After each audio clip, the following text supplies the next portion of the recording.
Salam jumpa. Pada video kali ini, kita masih akan membahas mengenai analisis data kualitatif menggunakan software Envivo.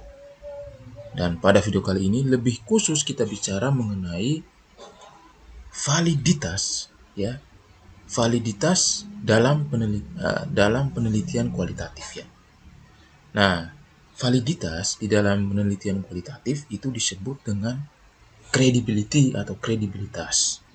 Ya, jadi di Amerika, jadi sejarahnya itu di Amerika ada pertentangan antara kuantitatif dan kualitatif atau peneliti kuantitatif dan peneliti kualitatif. Nah, pada era tahun 80-an itu penelitian-penelitian itu yang paling menonjol itu adalah penelitian kuantitatif. Sedangkan penelitian kualitatif itu kurang menonjol. Nah, lalu kemudian ada perseteruan, ada kritik dari peneliti-peneliti kualitatif. Lalu peneliti-peneliti kualitatif ini itu kemudian karena mereka mengkritik penelitian-penelitian kuantitatif, lalu mereka kemudian melakukan perubahan-perubahan istilah, ya, dalam penelitian kualitatif. Nah, salah satunya itu mengubah istilah validitas, ya. Jadi mereka menganggap penelitian kualitatif ini seharusnya tidak sama dengan penelitian kuantitatif, termasuk di dalam istilah-istilah yang digunakan. Nah, salah satunya validitas. Nah, peneliti-peneliti kualitatif kemudian mengubah istilah validitas untuk penelitian kualitatif itu dengan sebutan credibility atau kredibilitas. Nah, jadi seperti itu sejarahnya. Lalu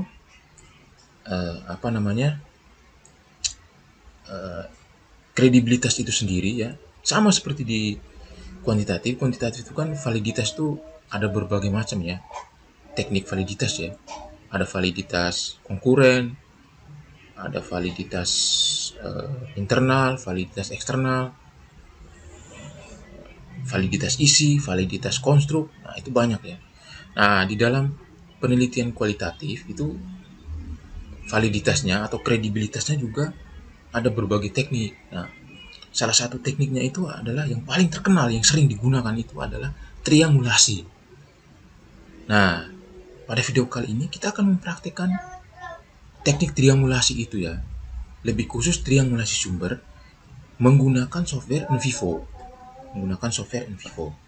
Nah, bagaimana caranya? Kita langsung praktek. Oke. Nah, di sini saya sudah memiliki data, yaitu berupa 4 file wawancara, ya. 4 file wawancara dari responden yang berbeda. Ada 4 responden, ya. Ada 4 responden yang berbeda. Nah, kita akan melakukan triangulasi sumber, ya, dari 4 wawancara ini, ya. Nah, bagaimana caranya? Ya, pertama-tama kita ke menu explore. Nah, kita ke menu explore, lalu kita ke menu diagram, ya. Kita ke menu diagram, lalu kemudian kita pilih cluster analysis, lalu kita pilih file, ya, karena kita mau buat triangulasi dari filenya, ya, wawancara, bukan dari code-nya. Bisa juga kita triangulasi code, tapi yang kita contohkan ini adalah triangulasi sumber dari file, ya, berupa file wawancara. Nah, kita pilih filenya, itu adalah wawancara. Kita centang semua, lalu kita pilih OK. Lalu word similarity, using similarity metricnya adalah Pearson correlation coefficient. Ini sama seperti kalau kita menggunakan validitas di kuantitatif itu kan juga menggunakan Pearson correlation coefficient, ya, kalau tidak salah. Lalu kita klik finish. Nah, di sini kita lihat ini klasternya. Nah, ini apa, ya? Ini tidak terlihat begitu jelas, ya, itu keterkaitannya atau similarity. Jadi kita bisa mengganti diagramnya ini dengan yang ini, ya. Nah, Kalau kita mengganti ini semakin jelas. Garis-garis ini, garis-garis biru ini menandakan kemiripan atau similarity kemiripan isi antara satu dengan yang lain. Jadi di sini itu yang memiliki kemiripan isi itu adalah wawancara 1, wawancara 2, dan wawancara 3. Sedangkan wawancara 4 itu tidak memiliki kemiripan isi ya dengan wawancara yang lain, wawancara 1, wawancara 2, dan wawancara 3.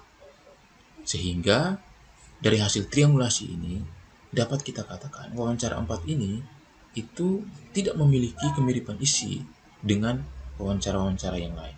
Sehingga wawancara 4 ini bisa kita buang dari data kita. Dan kita hanya menggunakan yang memiliki kemiripan isi, yaitu wawancara 1, wawancara 2, dan wawancara 3. Nah, ini kita juga bisa melihat dari summary-nya. Nah, di summary-nya ini kita lihat keterkaitan antara wawancara 2 dan wawancara 1 itu koefisien korelasinya tinggi ya, 0,7. Begitupun wawancara 3 dengan 2 itu 0,7, wawancara 3 dengan wawancara 1 0,7. Sedangkan wawancara 4 dengan kemiripannya dengan wawancara 3, wawancara 1, dan wawancara 2 itu kecil sekali ya koefisien korelasinya. Nah itu. Nah, Unvivo ini dia berpatokan pada koefisien korelasi sebesar 0,7 untuk melihat kemiripan isinya ya. Sedangkan kalau di bawah 0,7 itu dikatakan kurang memiliki kemiripan isi. Sehingga ini ya, kalau kita menggunakan diagram yang ini, kalau seandainya ya koefisien korelasinya itu 0,7 atau di atas 0,7, maka garis ini akan muncul. Tetapi kalau di bawah 0,7 garis ini tidak akan muncul. Nah, karena garis ini tidak muncul karena koefisien korelasinya di bawah 0,7 itu misalnya di 0,6, maka bisa dikatakan itu kurang memiliki kemiripan isi. Jadi seperti itu. Oke, saya kira seperti itu video saya kali ini. Semoga video saya ini bermanfaat. Terima kasih sudah menyaksikan.